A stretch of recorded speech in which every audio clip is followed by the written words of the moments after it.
Imagine this. You wake up, check your phone, and see headlines screaming about an invasion. Yeah. But it never actually happened. It wasn't tanks rolling across the border. It was just information crafted to sow panic. Or maybe a single tweet, perfectly timed. Or a video, subtly edited, just enough to completely wreck an army's morale before they even get moving. Yeah, exactly. And this isn't, science fiction anymore. This is the reality we're living in. Information has become this ultimate weapon. It shapes global power, decides conflicts, sometimes without a single shot. Welcome to the Deep Dive. Today, we're really digging into why. Why has information become so central to global power plays? We've been looking at a lot of material on this, tracing how warfare evolved from, well, bullets and bombs to bytes and narratives. And we want to guide you through this really complex, often invisible, new battlefield. It's fascinating, isn't it, how much the strategic landscape has changed. It's not just about tanks and jets anymore, not by a long shot. Today, conflicts are layered. You've got data, narratives, psychological ops running underneath everything.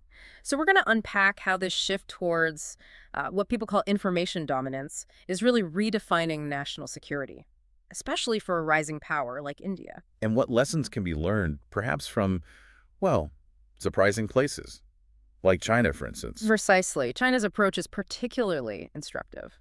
Okay, so let's start at the beginning, maybe, the dawn of this new battlefield. Because information as a weapon, it's not entirely new, is it? Not at all. Its roots go way back. I mean, think about Alexander the Great. He wasn't just about military might. He was a master of narrative, spreading tales of his own invincibility to demoralize enemies before battle even commenced. Interesting. So psychological warfare, even back then. Absolutely. And jump forward to World War II, the Allies dropped millions of leaflets over Nazi Germany. Not bombs, leaflets, aimed purely at eroding morale. And radio broadcasts, right. Fueling resistance movements. Exactly. Information has always had this power to shape outcomes. But the real game changer, the point where it became its own distinct battlefield, that was 1991, the Gulf War. Often called the First Information War. And for good reason. The U.S.-led coalition didn't just rely on brute force, they integrated everything. Satellites gave them real-time intelligence. They used smart bombs guided by lasers, pinpoint accuracy. And their networks gave commanders this, almost video game view of the battlefield. So the Iraqis were essentially flying blind. Completely. Their communications were jammed, command chains disrupted, but it was more than that. It was the information asymmetry. The U.S. just knew so much more, could react faster.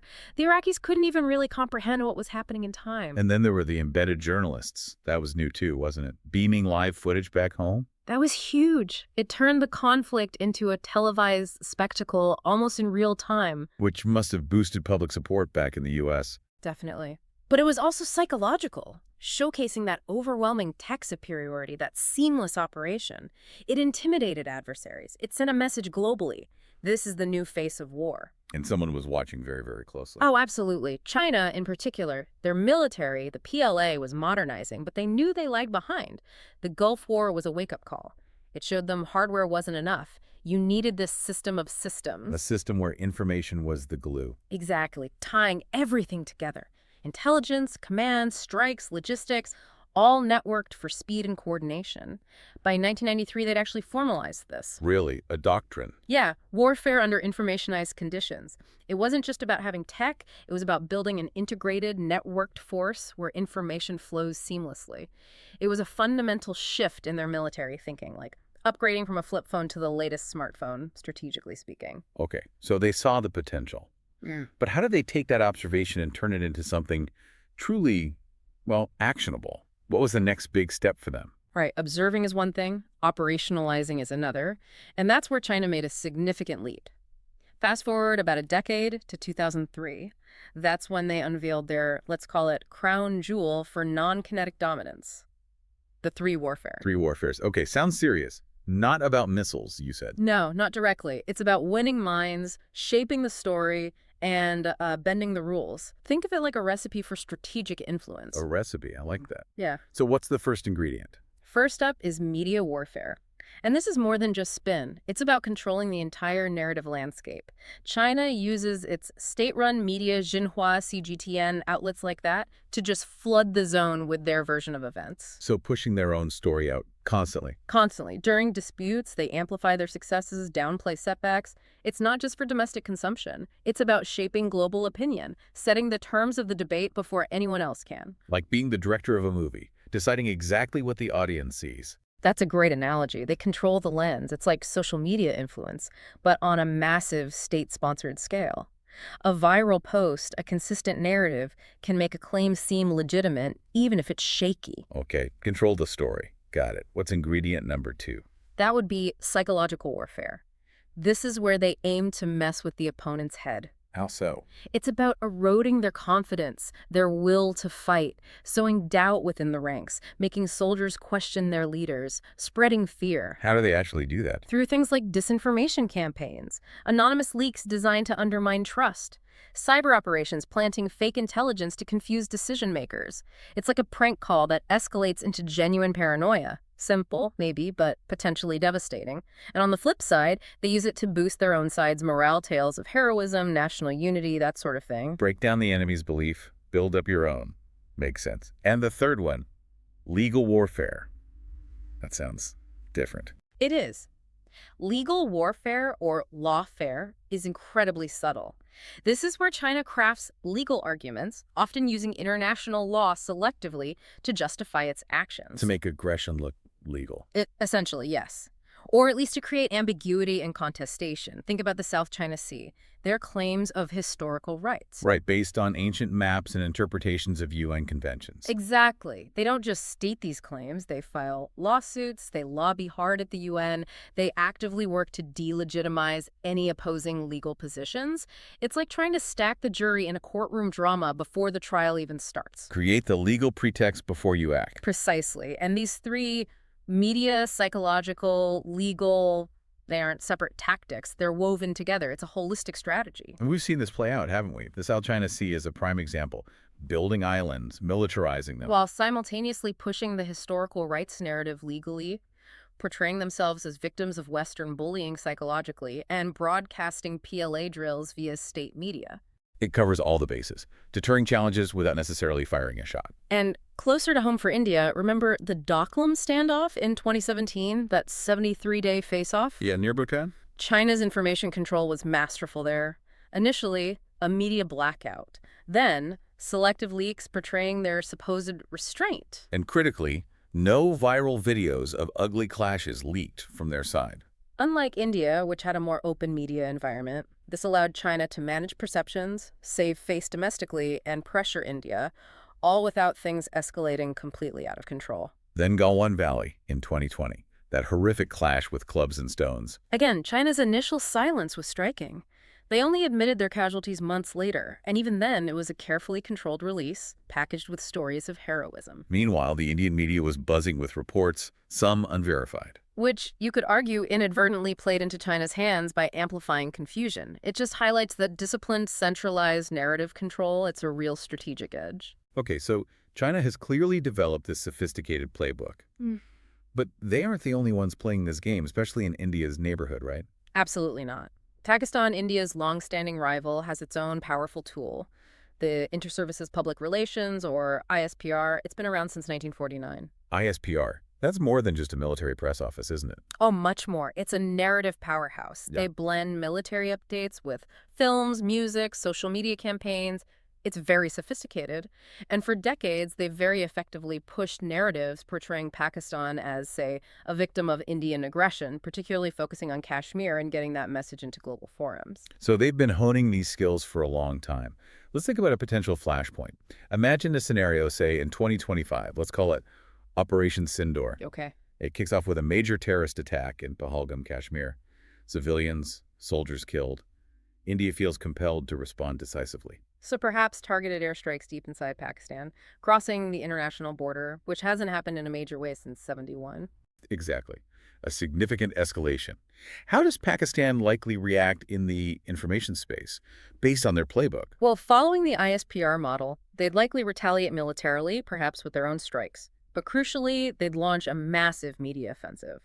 Quick denials of Indian claims, curated footage showing alleged victories or civilian damage from Indian strikes, framing India as the reckless aggressor. They'd appeal immediately to international bodies, leveraging that victim narrative they've cultivated. It's straight out of the playbook: deny, deflect, counter-accuse, internationalize. But in this scenario, let's say India has learned some lessons, maybe better coordination this time. Right. Perhaps India's defense ministry provides real-time updates, maybe releases satellite imagery confirming successful hits on terrorist infrastructure, countering Pakistan's denials quickly and credibly. So a direct counter-narrative effort. Yes, and that really highlights the key takeaway from such a hypothetical. In these information wars, speed and credibility are everything. Pakistan's well-practiced machine could still sway opinion, but a faster, more transparent Indian response could limit the damage. It really underscores that this isn't just about what happens on the ground, but how it's perceived globally. And it's not just adversaries playing this game. Even allies use information strategically. That's an interesting point. Like the tensions we saw between India and the U.S. during the Ukraine conflict. Precisely. India increased its imports of cheaper Russian oil, which made economic sense for Delhi, but caused friction with Washington, who wanted a united front on sanctions. And the U.S. response wasn't just diplomatic pressure behind closed doors. Not entirely. You had figures in the Trump administration, for example, using pretty sharp rhetoric. Tariffs were imposed on Indian goods with accusations of profiteering.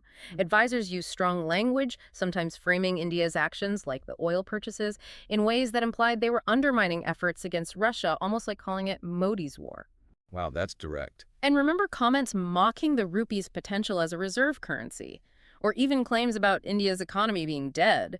These weren't just off-the-cuff remarks. You're saying they were calculated narratives. It certainly looks that way, designed to apply pressure, to nudge India towards aligning more closely with U.S. policy goals. It shows how information can be weaponized, subtly or not so subtly, even between friendly nations, to discourage strategic independence. And India had to push back with its own data, explaining its energy needs, its humanitarian aid. It highlights the need for constant vigilance and proactive communication. Absolutely. Which brings us to India's own situation. India is not naive about information warfare, but challenges remain, don't they? Yeah, it often feels like India is reacting after a crisis hits. Like after the Pulwama attack in 2019, the airstrikes happened, and then there was this scramble to manage the narrative. Right, a reactive posture. And ironically, something like the 1972 Shimla Agreement, which emphasizes bilateral talks on Kashmir while providing a strong moral and legal standpoint for India, also kind of limits India's ability to proactively shape the global narrative on the issue. Exactly. Pakistan exploits that opening, constantly working to internationalize the issue, painting its own picture through think tanks, media outreach, diaspora networks. India seems hesitant to engage as robustly on that global stage preemptively. And even when policies are in place, like the newer cyber doctrines talking about AI and civil-military fusion, implementation seems to be the bottleneck. That's often the case. Fragmented agencies, maybe slow fact-checking mechanisms, not fully leveraging the available technology. It impacts agility. Compared to China's very centralized top-down control. Of course, India's democracy, its openness, that's a huge strength in terms of transparency and trust. It is, but it's also a vulnerability, isn't it? Leaks can happen, misinformation can spread faster domestically, potentially fueling an adversary's propaganda. We saw how Ukraine used information, though. Those viral videos, Zelensky's addresses, they rallied incredible global support, while Russia's heavy censorship seemed to backfire. Crucial lessons there. It's about building sustained, credible narratives, not just reacting in a crisis.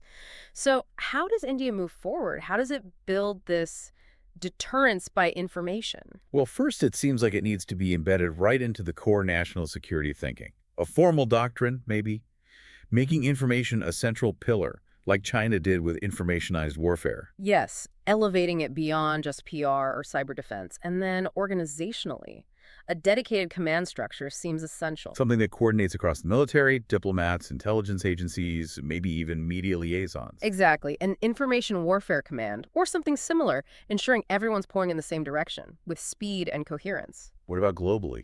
Our embassies. They need to become active information hubs, not just diplomatic posts.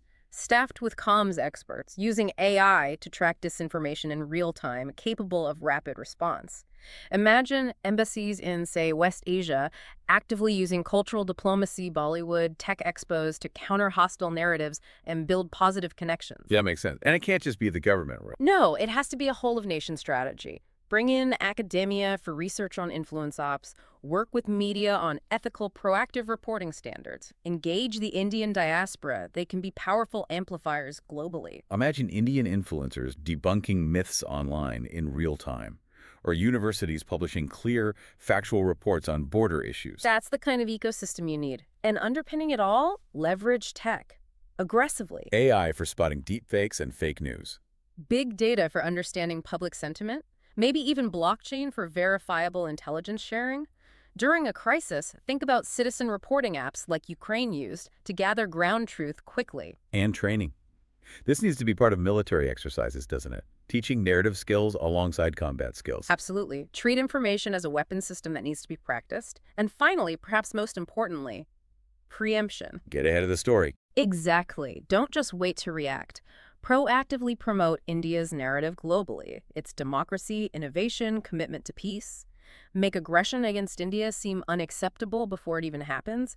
Build that deterrence through perception. It's not about copying China, but adapting these ideas intelligently. Precisely. Building that info power to complement firepower. So what this all really drives home is that in our connected world, perception, narrative, that's where battles are increasingly won or lost. Learning from strategies like the three warfares, looking at these real-world examples, any nation, including India, can build this deterrence by information.